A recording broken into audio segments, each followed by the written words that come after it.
প্রথমবারের মতো সরকারি চাকরির কোটায় অন্তর্ভুক্ত করা হয়েছে তৃতীয় লিঙ্গের মানুষ। বিচ্ছিন্ন এই জনগোষ্ঠীকে মূল স্রোতে আনার এমন উদ্যোগে আনন্দিত তারা। তবে কোটার সুবিধা নিশ্চিত করতে তৃতীয় লিঙ্গের মানুষের শিক্ষার হার বাড়ানোর তাগিদ বিশেষজ্ঞদের। বিস্তারিত ওয়ালিউল সাকিবের রিপোর্টে।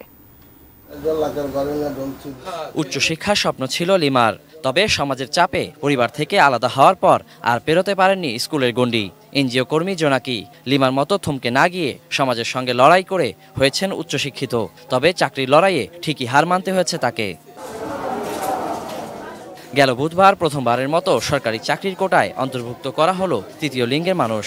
লিমা কিংবা জোনাকির সরকারি চাকরির আর সুযোগ না থাকলেও সরকারি এই সিদ্ধান্তে ভীষণ আনন্দিত তারা। হয়তোবা আমরা সুযোগ পাই নাই, আমাদের হয়তোবা সার্টিফিকেটের বয়স শেষ হয়ে গেছে, কিন্তু যারা এখন পড়াশোনা করতেছে আমাদের পরবর্তী প্রজন্ম, তাদেরকে তাদের এই দেশের উন্নয়নের কাজ করার জন্য সুযোগ সৃষ্টি হবে। আমরা সকাল হলেই চিন্তা করা লাগে কার দুয়ারে যে হাত পাতবো, কার ঘরে যে হাত পাতবো।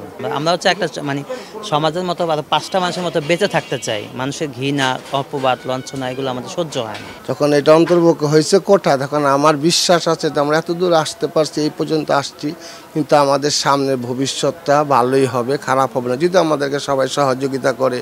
বাংলাদেশ পরিসংখ্যান ব্যুরোর তথ্য অনুযায়ী দেশের জনগোষ্ঠীতে হিজড়া ৮,১২৪ জন, এর মধ্যে ৫৩.৬৫% সাক্ষরতার হার থাকলেও স্কুলের গণ্ডি পেরোতে পারেন না বেশিরভাগই। বাংলাদেশ সরকারকে অনেক ধন্যবাদ জানাই, আমার জনগোষ্ঠীর পক্ষ থেকে কৃতজ্ঞতা জানাই। আমাদের দেখা যায় পাসপোর্টে আদার্স দেওয়া, তারপরে আমাদের এনআইডি কার্ডে হিজড়া দেওয়া, সরকারি ডকুমেন্টেশনে বিভিন্ন জায়গায় বিভিন্ন নামে আছে এই জিনিসটা।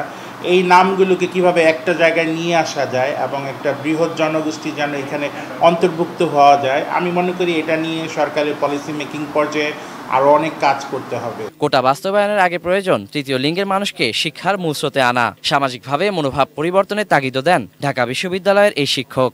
একজন হিজড়া উনি কিন্তু এখন ভাববেন যে তার জন্য স্টেটের সর্বোচ্চ পর্যায়ে জব করার এক ধরনের স্পেশাল প্রভিশন আছে। তার মানে কি, তার সামনে একটা স্বপ্ন তৈরি হলো। এইটার সুবিধা নিতে হলে নিচের ধাপগুলো তৈরি করতে হবে, যেটা শুরু করতে হবে একেবারে আমি বলবো প্রাইমারি এডুকেশন থেকে শুরু করে টারশিয়ারি এডুকেশন পর্যন্ত।